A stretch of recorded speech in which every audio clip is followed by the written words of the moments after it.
하나님의 사람의 시간 관리. 사사기 12장 8절에서 15절, 에베소서 5장 15절에서 18절 말씀입니다.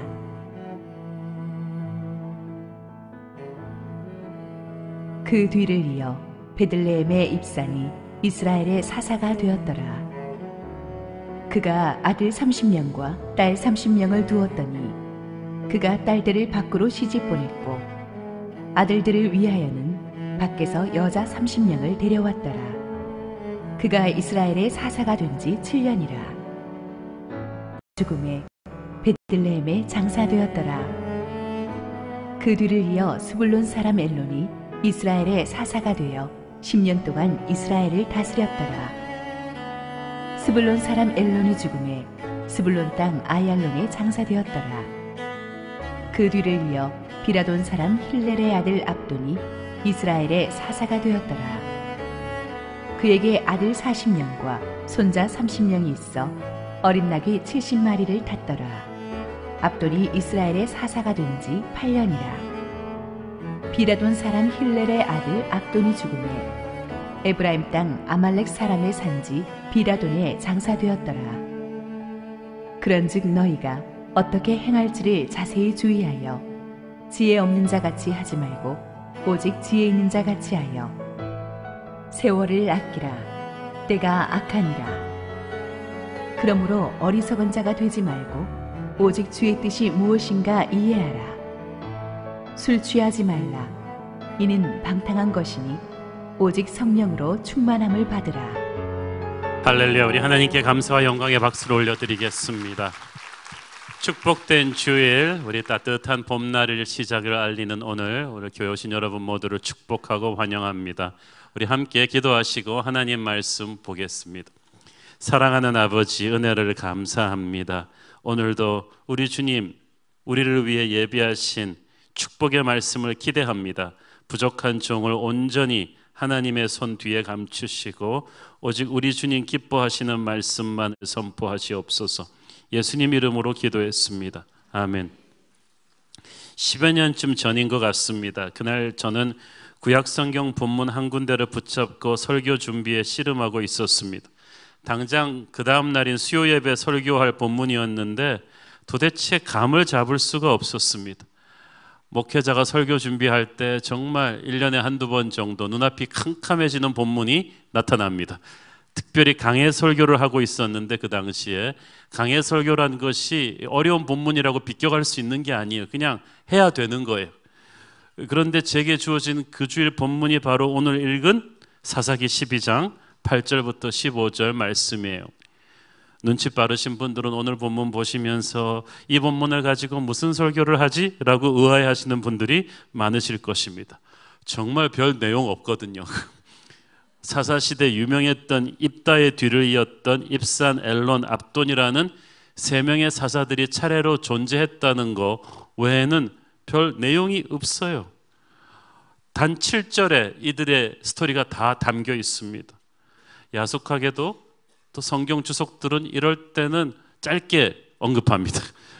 그래서 내가 모르는 거 주석도 모르고, 그래서 내가 그럴 바에 돈 들여서 이 주석을 왜 샀나 할 정도로 답답하고 힘이 들어서 그때 하나님께 아주 간절하게 기도했습니다. 하나님, 어째서 이 세 명의 사사의 인생에 대해서는 이렇게 말씀이 없으셨습니까? 뭔가 하나님이 말씀하셔야 제가 설교할 이 거리가 있지 않겠습니까? 그런데 그때 성령께서 제 마음속으로 말씀하시는 것 같았어요. 그 세 사람의 인생에 대해서는 내가 별로 할 말이 없다. 저는 순간 제 귀를 의심했습니다. 하실 말씀이 없으셨다고요. 그 순간 성령께서 제게 주신 깨달음은 이것입니다. 하나님께서 사람의 인생을 길이로 재는 것이 아니라 영적인 무게로 의미를 가지고 평가하십니다. 악인이면 그들의 악업에 대해서, 선인이면 그들의 선행에 대해서 성경이 말씀하시는데, 문제는 이 사람들이 선하지도 악하지도 않은 영적인 회색지대의 인생을 살아버린 거예요. 그러니까 하나님께서 그들의 인생에 대해서 별로 언급할 것이 없으신 것입니다. 순간 저는 갑자기 어떤 영적인 감동으로 이 본문을 다시 들여다보았는데, 하나님께서 그때부터 제게 하나님의 사람의 시간 관리에 대한 놀라운 메시지를 부어주셨습니다.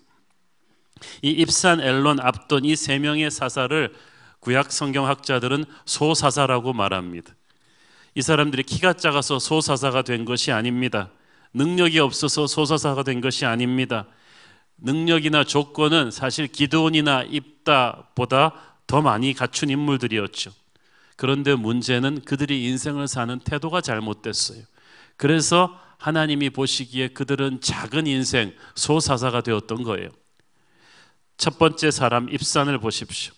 8절 9절 읽습니다. 그 뒤를 이어 베들레헴의 입산이 이스라엘의 사사가 되었더라. 그가 아들 30명과 딸 30명을 두었더니 그가 딸들을 밖으로 시집 보냈고 아들들을 위하여는 밖에서 여자 30명을 데려왔더라. 그가 이스라엘의 사사가 된 지 7년이라. 이 베들레헴 출신의 입산이 아들, 딸 각각 30명씩 무려 60명이나 되는 자식들을 두었다고 했습니다. 그가 사사로 재임한 기간이 7년밖에 안 되었음을 미뤄봐서 그렇게 장수한 건 아닌 것 같은데, 그것은 그만큼 그 사람이 부인이 많았다는 얘기겠죠. 근데 그 당시에 부인을 이렇게 많이 두려면 굉장히 돈이 많아야 됩니다. 부인 한 명 데려올 때마다 처갓집에 지참금을 엄청 줘야 되거든요. 그러니까 막대한 재산과 많은 부인과 자식들을 뒀어요. 그 당시 하나님의 축복을 구약 족장 시대 때 가름할 때는 얼마나 자식이 많으냐, 얼마나 재산이 풍성한가, 이 두 가지로 쟀습니다. 그러니까 입사는 그 당시 스탠다드로 하나님의 축복을 흠뻑 받은 인물이라고 볼 수 있습니다. 그런데 안타깝게도 이 입산이 그 많은 축복을 다른 데 사용해 버렸어요. 아들들을 위해서 밖에서 여자 30명을 데려왔다는 말은 자기 가문이 아닌 다른 가문의 집안에서 며느리들을 다 데려왔다는 얘기입니다. 사이들도 마찬가지겠죠. 쉽게 말해서 자식 60명을 모두 주변에 아주 힘 있는 가문들과 정략 결혼을 시킨 것입니다. 그 당시는 그게 전통이거든요. 위협이 될 만한 세력들과는 서로 사돈을 맺어서 동맹 관계를 확고히 하는 것입니다. 그는 하나님이 세운 사사였음에도 세상적인 방법인 정략 결혼으로 자신의 가문을 지키려고 했습니다. 그래서 이 사람이 사사로 있었던 7년 동안에 이스라엘 민족 전체를 위해서 어떠한 영적인 영향력도 발휘하지 못합니다. 하나님으로부터 많은 재산과 자식의 축복을 받았지만 그것을 하나님의 나라를 위해서 재투자하지 않았습니다. 그냥 자신의 정치적인 입지를 다지는데 인생을 써버린 거예요. 여러분, 입산이 우리에게 무엇을 가르쳐주고 있습니까? 축복을 받는 것이 중요한 것이 아니라 그 축복을 가지고 무엇을 하는가가 중요합니다. 축복은 하나님이 주시는 어떤 힘이에요. 하나님의 일을 하라고 주신 힘인데 하나님이 주신 이 축복이라는 힘을 엉뚱한 데 써버린 거예요. 여러분, 하나님이 주신 축복을 엉뚱한 데 쓰시면 안 돼요. 건강하게 해달라고 기도들 많이 합니다마는 건강한 몸을 가지고 죄질 양이면 아예 아프시는 게 나아요. 어려운 경제 사정을 뚫어달라고 기도합니다마는 돈을 가졌기 때문에 형제끼리 싸우고 깨지는 집안이 얼마나 많습니까?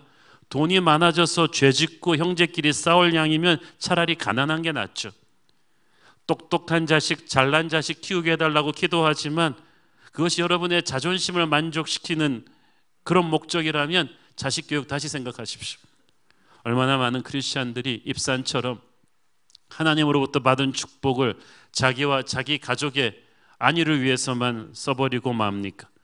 우리가 할 수 있는 가장 부끄러운 일은 하나님이 주신 축복을 그렇게 깔고 앉아서 낭비해버리는 것입니다. 두 번째 사람, 스불론 사람 엘론이 나옵니다. 11절 읽습니다. 그 뒤를 이어 스불론 사람 엘론이 이스라엘의 사사가 되어 10년 동안 이스라엘을 다스렸더라. 이 사람은 입산보다 더 언급이 적어요. 그러나 그가 스불론 사람이라는 것 하나만으로도 우리는 많은 것을 추리해낼 수가 있습니다. 원래 스불론 지파는 상업과 무역으로 유명한 지파입니다. 그 지파가 분배받은 땅의 위치가 지중해와 갈릴리 호수를 끼고 있어요. 그래서 일찍이 스불론 지파는 어업과 해상 무역에 종사했고 조개에서 뽑은 염료를 사용한 염색업과 바다의 모래로 만드는 유리 산업으로 큰 돈을 벌었습니다. 그러므로 스불론 지파 하면 우리나라로 치면 개성 상인들 정도 되는 아주 상자가 뛰어난 그런 곳이었어요. 그렇게 뛰어난 비즈니스맨들이 많은 스불론에서 이스라엘 전체를 다스릴 이 사사로 추천받은 인물이었으니까 이 엘론이 요즘으로 치면 탁월한 글로벌 기업 CEO 정도는 되는 인물이었을 것입니다. 근데 그럼에도 불구하고 이 엘론이 10년 동안 사사로 다스렸다 이 말밖에는 언급이 없어요. 엘론은 나름대로 열심히 뛰었을 거예요. 사업적으로 뛰었을 거예요. 그래서 그가 사사로 있는 동안에 이스라엘이 경제적으로는 부강해졌을지 모르겠어요. 그러나 하나님이 세우신 사사는 영적인 지도자입니다. 단순히 경제적인 풍요함 이상의 것을 해야 돼요. 사사는 영적인 지도자로서 하나님의 뜻에 따라 자신의 삶을 드려야 돼요. 하나님의 백성들을 하나님을 사랑하게끔 만들어야 돼요. 하나님을 의지하고 하나님의 보호하심을 받도록 만들어 놔야 되는데 입산과 엘론은 그렇지 못했어요. 입산이 정치적인 감각이 탁월한 인물이었다면 엘론은 경제적인 능력이 탁월했습니다. 그래서 그들은 하나님의 일을, 사사의 일을 인간적인 힘으로 하려고 했어요. 입산이 정치적으로 하나님의 일을 하려고 했다면 엘론은 회사 운영하듯이 기업가적으로 하나님의 일을 하려고 한 거예요. 그러니까 CEO로서 훌륭했는지는 몰라도 하나님 보기에 영적인 의미가 없는 인생을 살았습니다. 여러분은 어떻습니까? 앨런처럼 자기 비즈니스에 미쳐서 정신없이 바쁘게 지내고 직장 생활에 정신없이 돌아가다가 교회는 간신히 눈도장만 찍을 정도로 다니십니까? 바쁘다고 훌륭한 것이 아닙니다. 여러분이 아무리 열심히 바쁘게 인생을 살았어도 우리 주님 앞에 섰을 때 주님께서 여러분의 빡빡한 이 스케줄표를 보면서 도대체 네가 산 인생의 영적인 의미가 무엇이냐 라고 물으실 때 조금 당황스럽지 않겠습니까? 세 번째 사람, 비라돈 사람 힐렐의 아들 압돈을 보십시오. 이 사람은 힐렐의 아들 압돈이라는 것으로 소개되는 것으로 봐서 유명한 아버지를 두고 태어난 사람이에요. 금수저 물고 나온 인물이죠. 아버지가 유명했나 봐요. 그리고 그 사람도 복을 많이 받았습니다. 14절을 읽습니다. 그에게 아들 40명과 손자 30명이 있어 어린 낙이 70마리를 탔더라. 압돈이 이스라엘의 사사가 된 지 8년이라. 자손의 축복을 받았죠. 아들이 무려 40명, 손주가 30명, 이들이 모두 어린 나귀를 탔다는 말은 이 시대가 평화와 번영의 시대였고 풍요의 시대였다는 뜻입니다. 이 어린 나귀, 사람이 타보지 않은 이 어린 나귀가 한 명씩 다 자가용으로 주어졌다는 것은 이 사람도 굉장히 부자였다는 거예요. 요즘으로 말하면 벤츠 스포츠카를 하나씩 다 준 거예요. 그러니까 이 사람은 좋은 집안에서 좋은 아버지 밑에서 태어나서 자신도 금수저 물고 태어났지만 자기 자식들한테도 다 금수저로 물려준, 자식 교육에 최선을 다한, 자식들을 명문대 보내고 좋은 아파트 주고 이렇게 잘 키운, 자식 교육에 올인한 한국 사람입니다. 제가 보기에 그러다 보니까 이 사람의 인생이 그거 하느라고 싹 다가가 버린 거예요. 8년이란 이 사사의 기간 동안에 다른 거 별로 한 일이 없어요. C.S. 루이스는 말하기를 교회를 병들게 하는 사탄의 가장 무서운 계략 중에 하나가 우리 크리스천들을 어느 정도 세상에서 성공시켜 주는 것이라고 했습니다. 돈도 명예도 건강도 인기도 적당히 즐길 취미생활도 어느 정도 주어지면은 항상 영적 긴장감이 사그라듭니다. 기도가 예전 같지 않아요. 기도를 하긴 하는데 눈물이 사라졌어요. 예배를 드리긴 드리는데 열정이 사라져 버렸어요. 사역을 하긴 하는데 온 마음으로 하지 않아요. 그냥 눈 떼우기만 하는 거예요. 바로 이런 현상이 입산 엘론 압돈의 때 절정에 달한 것입니다. 이 땅이 주는 성공에 취해서 영적인 안일함에 빠져버린 것입니다. 그래서 그들의 임기가 합쳐서 도합 25년이나 되었는데 전임자 입다가 딱 6년 동안 사사로 있었을 뿐인데 입다의 인생에 대해서 하나님이 훨씬 더 길게 언급하시고 이 세 사람의 인생에 대해서는 별로 언급을 안 하셨어요. 하나님이 보시는 인생의 무게는 영적인 의미예요. 부산에 제가 아는 교회 목사님이 한 번은 교인 상이 났는데 세상적으로는 유명한 분인데 장례 예배 때 할 말이 없더래요.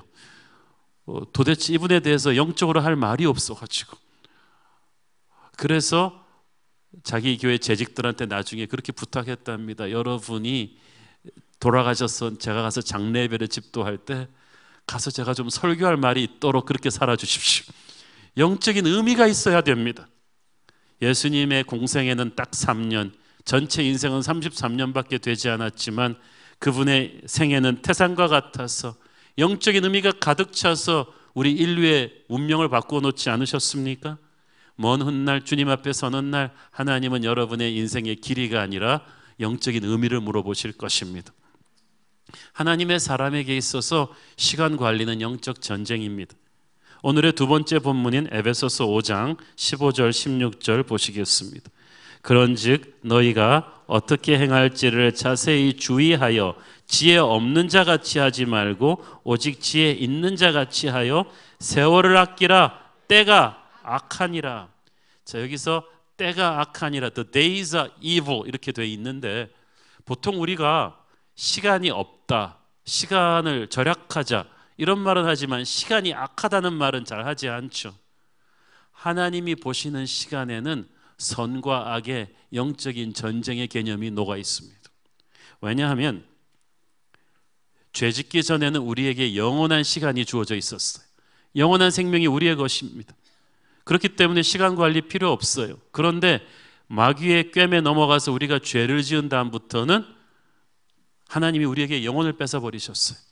우리는 시간이 지나면 늙어 죽을 수밖에 없는 3차원적인 시간 안에 갇혀버렸어요. 그렇기 때문에 우리가 아무리 세상적으로 시간 관리를 잘해도 죄 지은 영혼은 하나님 보시기에 영적으로 의미 있는 인생을 살 수가 없습니다. 오직 예수의 보혈로 거듭나서 죄 문제가 해결된 사람만이 자신의 시간을 영적으로 관리할 수 있는, 하나님 기쁘시게 하는 인생을 살 수 있는 능력이 생기는 거예요. 그래서 이 때가 악하다는 말은 우리의 대적 마귀가 세상의 시간 속에 죄를 집어넣어 가지고 우리도 거기에 휘말리게 만들어가고 있다는 뜻입니다. 시간 관리의 개념이 문화권마다 다르죠. 일본인들이나 독일인들은 정확한 시간 엄수를 중시합니다. 미국 사람들은 효율성을 중시합니다. 우리 한국 사람들은 무조건 빨리 해야 됩니다.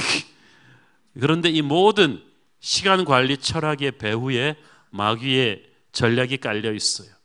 그것은 우리들로 하여금 영적으로 핵심이 아닌 비본질적인 것들의 시간을 낭비하게 하는 거예요. 그래서 정말 중요한 영혼을 위해 투자할 시간이 없어지게 만드는 것입니다. 마귀가 그래서 세상을 이처럼 바쁘게 돌아가게 만들어 놨어요. 모든 일이 중요해 보여서 우리가 다람쥐 쳇바퀴 돌듯이 바쁜데 결정적으로 영적인 영향력을 발휘해야 될 그 순간에 쓸 힘이 없는 거예요. 시간이 없어요. 오늘 본문에 나오는 3명의 사사들이 그랬어요. 세상적인 축복을 누리고 그걸 이용해서 세상적인 야심을 이루는데 너무 바빠가지고 정작 하나님이 주신 영적인 지도자의 사명을 놓쳐버린 거예요. 이게 영적 전쟁에서 사탄의 무서운 전략입니다. 하나님의 사람들을 게으르게 함으로써 하나님의 뜻이 제때 못 이루어지게 하는 거예요. 하나님의 사람이 시간을 함부로 써버리면 그것은 단순한 시간 낭비가 아니라 그가 맡고 있던 영적인 전쟁의 한 전선이 붕괴되는 거예요. 무너져 버리는 거예요. 무너졌다는 것은 마귀에게 그대로 교두보를 제공했다는 얘기죠. 하나님의 사람이 기도로 장악해야 되는 시간, 말씀으로 장악해야 되는 시간, 사랑으로 장악해야 되는 그 시간을 SNS 보면서 몇 시간씩 낭비해버리고 스마트폰 게임하면서 낭비해버리고 친구들과 쓸데없는 가십하면서 만들어버린 그 시간들은 전부 다 마귀에게 붕괴되어 버린 영적 전쟁의 폐허가 되는 것입니다. 그래서 성경은 게으름이 죄라는 거예요. 하나님의 사람이 깨어있으라는 거예요. 세월을 아끼라는 것입니다. 하나님 보시기에 이 시간을 극대화시키라는 거예요. 성경 첫머리에 태초에 하나님이 세상을 창조했다고 하셨죠. 태초는 시간의 시발점이에요. 시간은 하나님이 창조해 주셔서 우리에게 선물로 주신 거예요. 여러분, 오늘 하루가 하나님의 선물임을 믿으십니까? 이 선물을 함부로 낭비하면 안 되는 거예요. 모두가 공평하게 이 시간을 받았는데 이 선물을 마귀도 노리고 있어요. 시간은 절약할 수 없습니다. 써버려야 돼요. 결국은 누구를 위해 어디에 쓰는가가 문제죠. 세월을 아끼라, making most of every opportunity, 주어진 순간순간을 극대화해라. 우리 주님 보시기에 가장 소중한 일을 위해서 쓰라는 뜻입니다. 어떻게 그렇게 할 수 있죠? 최고의 시간 관리자 예수님에게 가서 배워야죠. 예수님의 이 땅에 계셨을 때 시간 관리를 보면 철학이 있으셨어요. 첫째, 자신에게 주어진 코어 미션, 핵심 사명에 초점을 맞추셨어요. 시간 관리를 함부로 하는 사람은요, 핵심 미션이 없는 사람이에요. 비전이 없는 거예요. 핵심 미션을 붙잡아야 다른 것들을 정리하거든요. 예수님의 핵심 미션은 십자가 죽음과 부활입니다. 그것을 이루는 과정에서 설교도 하시고 사람들 병도 고쳐주셨지만 주님은 결코 십자가에서 그 인생을 빗나가게 하신 적이 없습니다. 그러니까 예수님 인생에 흔들림이 없고 낭비가 없는 것입니다. 둘째로, 예수님은 육체의 한계를 입은 인간의 그 한계를 잘 이해하셨어요. 주님은 열심히 사역하셨지만 모든 것을 다 하려고 뛰어다니는 완벽주의자가 아니셨어요. 순간순간 최선을 다하셨지만 우리 주님이 고치신 병자도 많았지만 안 고친 병자가 훨씬 더 많았어요. 열심히 복음 전하셨지만 우리 주님이 복음 안 전한 사람이 훨씬 더 많았어요. 그렇지만 돌아가시기 직전에 주님께서 아이고 아쉬워라, 내가 다 못했네, 그러지 않으셨어요. 다 이루었다고 선포하셨어요. 여러분이 슈퍼맨이 아닌 거 우리 주님이 아십니다. 그래서 육체적, 정신적, 감성적, 영적으로 여러분 균형을 잡으셔야만 돼요. 제자들도 사역 끝내고 돌아오면 우리 주님께서 한적한 곳으로 데리고 가셔서 먹이시고 쉬게 하셨어요. 우리가 24시간 쉬지 않고 일하다가 탈진돼서 쓰러지는 거 우리 주님 원치 않으세요. 저는 여러분이 하나님의 사람으로서 이 균형이 잡혀 있기를 바랍니다. 잘 먹고 잘 쉬고 서로 사랑하면서 육체적, 정신적으로, 영적으로 건강한 컨디션을 유지하셔야 돼요. 셋째로, 우리 주님의 시간 관리는 크로노스 타임과 카이로스 타임의 절묘한 균형이었습니다. 크로노스 시간은 일방적으로 진행되는 통상적인 시간이에요. 그렇지만 카이로스 시간은 달라요. 카이로스 시간은 어떤 하나님의 특별한 뜻이 이루어지는, 성령께서 전격적으로 개입하시는 바로 그때인 거예요. 그래서 우리 주님의 인생을 보면은 사람들과 똑같은 일반적 시간 크로노스로 사시는 것 같은데 순간순간 하나님의 놀라운 역사가 폭발하는 카이로스의 축복이 있었어요. 그래서 예수님의 하루하루는 흥미로워요. 날마다 새로웠거든요. 이 예수님의 시간 관리 철학을 전제로 하고 복음서를 쭉 살펴보면 이 성경학자들의 분석에 의하면 예수님의 시간 관리 우선순위는 항상 사람이었는데 그것도 우선순위가 달랐다는 거예요. 최우선순위는 역시 하나님 아버지와의 교제에 있었습니다.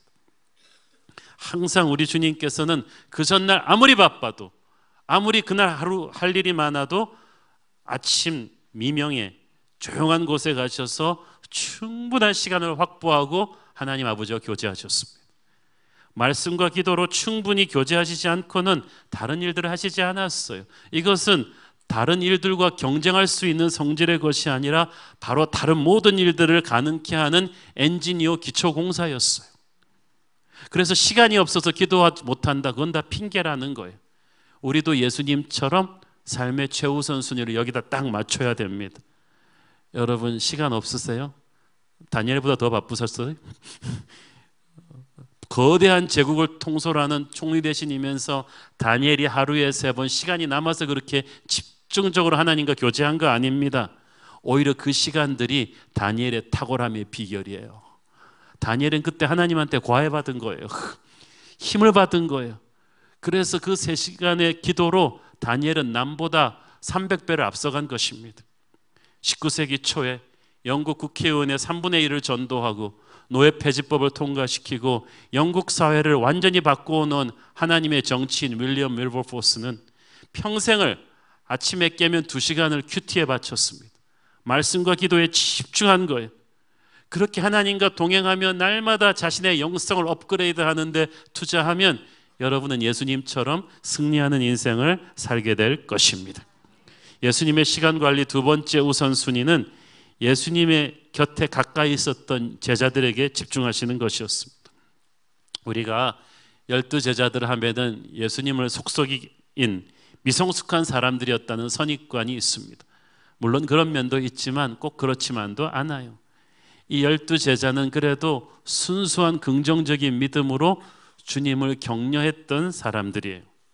많은 군중들이 우리 주님 곁을 떠날 때도 주님께서 섭섭하셔서 너희들도 나를 떠나려느냐 그랬을 때 그래도 제자들은 생명의 말씀이 여기 계신데 우리가 어디 갑니까? 그러면서 주님 곁을 지켰어요.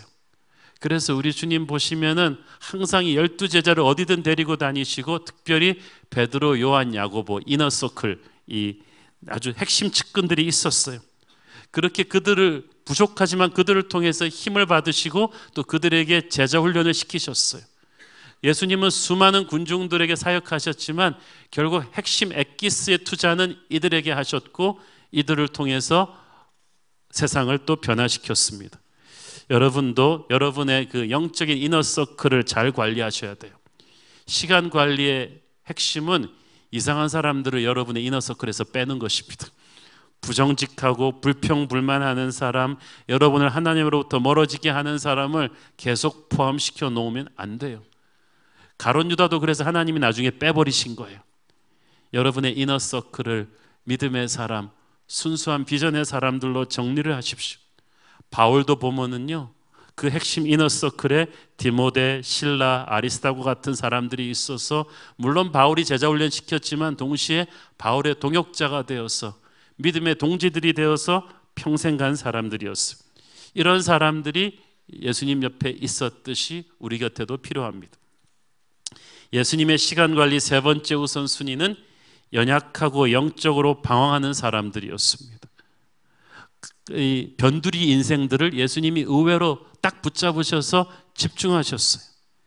세리였기 때문에 동족의 질시의 대상이 되었던 마태나 삭개오 같은 사람, 간음해서 돌에 맞아 죽기 일보 직전이 된 그 여인, 이런 사람들에게 예수님은 그냥 악수만 하고 지나가신 것이 아니라 눈과 눈을 마주치고 정성을 다해서 그들을 돌보셨습니다. 온 우주의 시간이 멈춰버린 것처럼 그들에게 자신을 쏟아주셨습니다. 그리고 2000년이 지난 오늘날 예수님이 그런 변두리 인생에게 쏟아주신 그 사랑의 스토리가 우리를 변화시키고 있어요. 복음서에 나오는 가장 아름다운 이야기들이 그거예요. 5번 이혼하고 마지막 한 명의 동거남과 살고 있는 우물가의 여인과 한 그 대화. 하나님을 예배하는 자는 신령과 진정으로 예배해야 된다. 그것은 전 세계 예배학의 기초가 되는 말씀이 되었습니다. 우리가 변두리 인생, 그러나 우리 주님이 마음을 주시는 어떤 사람을 돌봐야 돼요. 네 번째로 예수님의 시간 관리 우선순위는 군중과 고위층이었습니다. 예수님은 군중들을 사랑하셨어요. 그들에게 말씀을 전하셨고 병을 고쳐주셨고 밥을 먹여주셨지만 주님은 그러나 군중은 오늘은 오빠 부대가 내일은 완전히 안티들이 될 수 있다는 걸 아셨어요. 그래서 군중을 사랑하셨지만 그들에게 의탁하지는 않으셨어요. 인기에 연연하지 않으셨습니다. 그래서 우리도 사람들을 섬기지만 사람들의 인기에 연연하지 않습니다. 예수님은 사회 고위층도 사랑하셨습니다. 예수님이 쫓아가신 게 아니라 그들이 예수님에게 왔어요.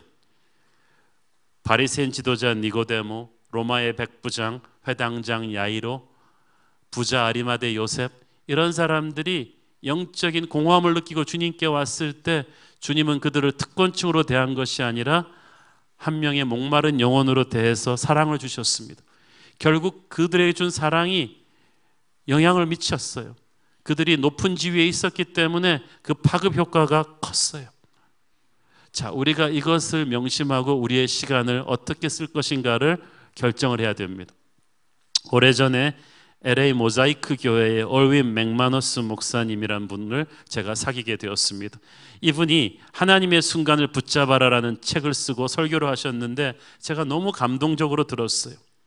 그분의 말에 의하면 순간이라는 영어 단어가 모먼트라는 건데, 이 모먼트가 그 핵물리학의 그 원자 아톰이라는 단어와 똑같은 어근에서 왔다는 거예요. 이 핵 원자가 아무것도 아니지만 이 물리학자들이 잡아서 핵 분열을 시키면 핵 폭발이 일어난다는 거예요.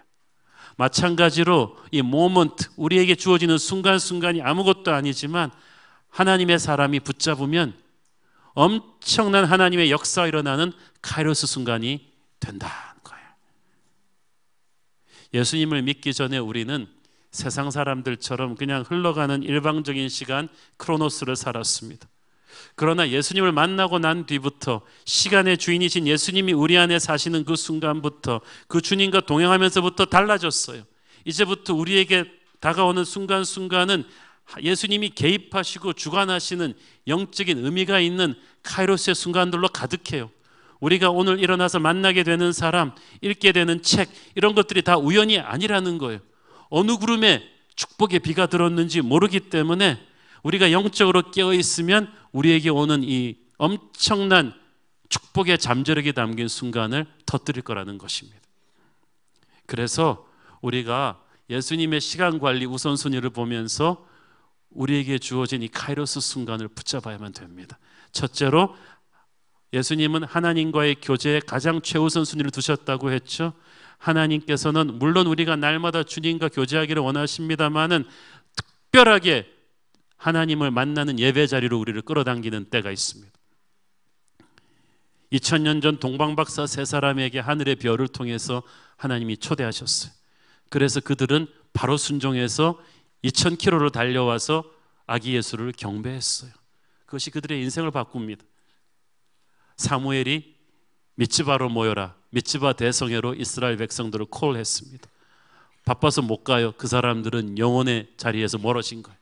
달려온 사람들은 인생이 바뀌는 부흥을 경험했어요. 하나님이 특별한 거룩한 예배로 여러분을 부르는 때가 있어요. 이번 특별 새벽기도 40일이 그런 거였잖아요. 이제 시작되는 100일의 성경 통독도 바로 그런 거예요. 오늘 4시에 상영될 영화 워룸을 같이 보면서도 여러분에게 특별한 기도의 감동이 열리기를 바랍니다. 중요한 것은 성령께서 초대하실 때 미루지 말고 핑계하지 말고 여러분이 그 순간을 붙잡아야 된다는 거예요. 그게 카이로스 순간이 됩니다.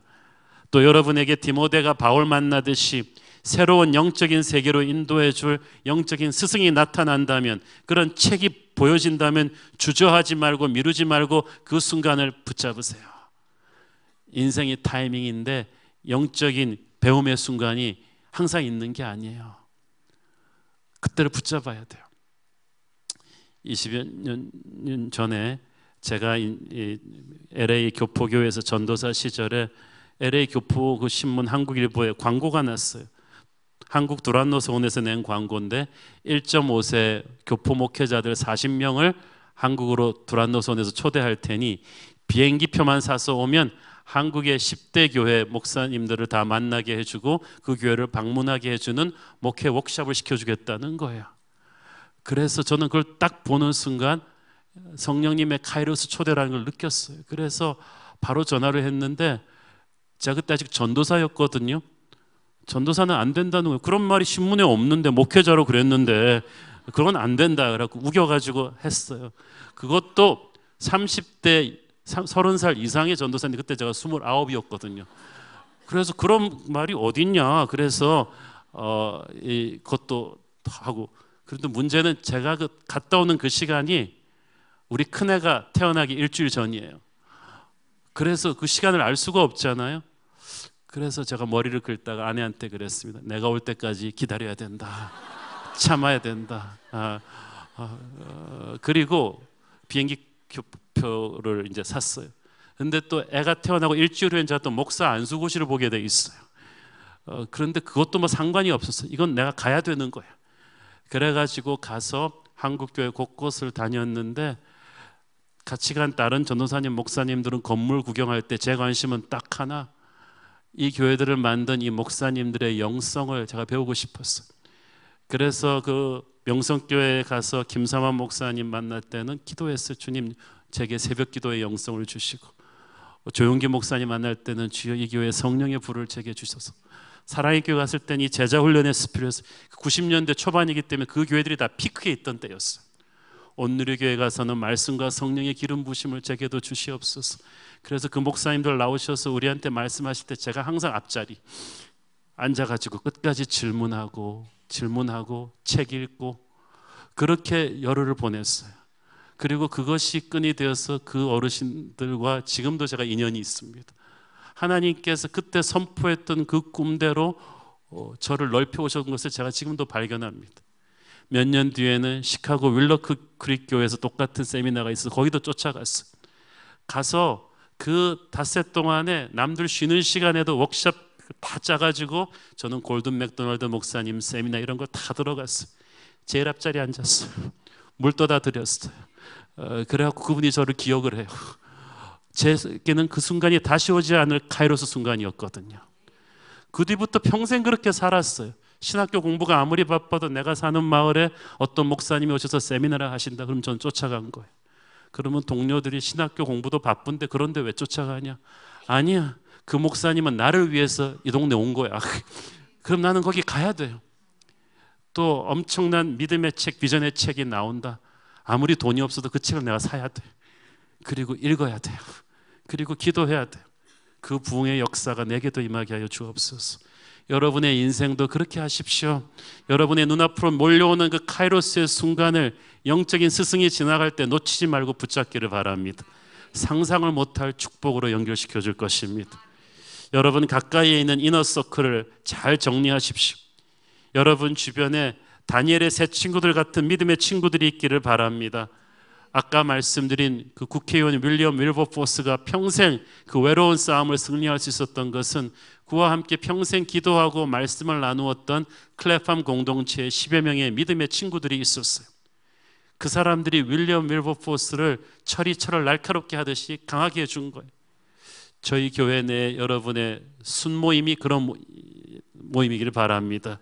우리 중보기도 팀의 이 기도 모임이 그런 모임이기를 바랍니다. 이상한 사람들과 시간 보내지 말고 여러분을 영적으로 업그레이드 시켜줄 이너서클을 튼튼하게 하십시오. 또 여러분이 섬겨주고 도와줘야 될 사역의 대상이 나타난다면 그 인생이 변두리 인생같이 볼품없는 인생이라 해도 하나님이 감동을 주시면 여러분이 힘이 닿는 한 도와주십시오. 그것이 어떤 사건으로 연결될지 몰라요. 사도행전 3장에 보면은 성전 문 앞에 앉은 안진뱅이 앞으로 베드로와 요한이 수많은 사람과 함께 지나갑니다. 몇십 년 동안 그 자리에 앉아있는 안진뱅이를 사람들이 인간적인 눈으로 보니까 동정만 하는 거예요. 적선만 해주는 거예요. 그러나 성령의 눈으로 보니까 베드로와 요한은 안 해도 될 일을 그날 했어요. 멈춰가지고 나사렛 예수의 이름으로 일어나 걷게 했습니다. 베드로와 요한은 그때 이 사건이 어떻게 전개될지 아무 개념이 없었어요. 일어나는 그 순간 이 사람이 뛰어다니는 걸 보고 수천 명의 사람들이 몰려들고 이 사람들에게 베드로가 복음을 전했을 때 5천 명이 예수를 믿었어요. 그래서 예루살렘 교회는 하루아침에 대형교회를 시작해버린 거예요. 이거 베드로가 기획한 프로젝트 아니에요. 베드로가 신학교에서 배운 교회 성장 프로그램 아니에요. 베드로는 한 가련한 영혼에게 하나님의 사랑을 준 거예요. 그러나 이 순간이 전혀 예기치 않은 축복으로 터진 거예요. 그게 카이로스 시간이라는 거예요. 내가 몇백 년 해도 안 되는 일을 하나님은 카이로스 순간을 붙잡는 하나님의 사람을 통해서 하십니다. 세상적으로 여러분이 영향력 있는 사람을 만나게 해주시면 그 사람을 이용해서 뭔가 얻어내려고 하지 말고 전도하십시오. 순수한 마음으로 그에게 하나님의 길을 소개해 주십시오. 저 아람의 고위층 장군 이 나아만이 어떻게 하나님의 사람 엘리사를 찾아오게 됐어요? 어떻게 피부병이 낫고 예수 믿게 됐어요? 계집종 때문이에요. 계집종이 그 고위층을 전도한 거예요. 그러므로 여러분이 신분이 낮아서 고위층들에게 영향을 못 준다고 그러지 마세요. 여러분이 하나님의 눈을 갖고 있으면 사회에 영향력 있는 사람에게도 하나님의 터치를 줄 수가 있어요. 중요한 거는 우리가 아무렇지도 않게 지나가는 하나님의 카이로스 순간들이 오늘도 우리를 스치고 있다는 거예요. 우리가 오늘 본문에 나오는 세 사사들처럼 하나님이 주신 축복을 가지고 세상적인 풍요함을 누리는 데만 온통 신경이 쓰여 있다면 이 카이로스 순간을 붙잡지 못합니다. 그냥 크로노스로 밀려가다가 죽는 거예요. 사랑하는 여러분, 그렇기 때문에 여러분은 눈을 뜨셔야만 됩니다. 오늘 본문에 나오는 세 사사들처럼 직분만 받아놓고 대충 시간만 때우는 부끄러운 삶을 이제 종결지어야만 합니다. 오늘 여러분의 앞을 스치고 있는 하나님이 주신 이 순간을 영혼으로 연결시키는 것은, 카로스의 폭발로 연결시키는 것은 여러분의 순종에 달려 있어요. 저는 우리 새로운 교회가 특세 40일이 끝나면서 새로운 부흥의 시즌으로 갈 것임을 선포했습니다. 이 부흥의 시즌에는 카이로스의 순간들이 사방에서 여러분을 스칠 거예요. 이때 여러분이 믿음으로 순종하면 인생이 바뀔 것입니다. 많은 사람들이 한국교회 부흥의 시즌이 지났다고 하지만 저는 이제부터 시작이라고 믿습니다. 이 새로운 교회에서 예수 그리스도의 계절이 시작될 것입니다. 지금은 부흥의 때요, 은혜의 때요, 능력의 때가 될 것입니다. 이 축복을 붙잡아서 여러분의 것으로 만들기를 축원합니다. 기도하겠습니다. 사랑하는 아버지, 우리에게 주어진 시간들을 아무 생각 없이 살아버린 우리를 용서하여 주시옵소서. 하나님이 주신 카이로스의 순간을 붙잡으려고 합니다. 주님, 우리에게 용기 있는 순종을 주시옵소서. 예수님 이름으로 기도했습니다. 아멘.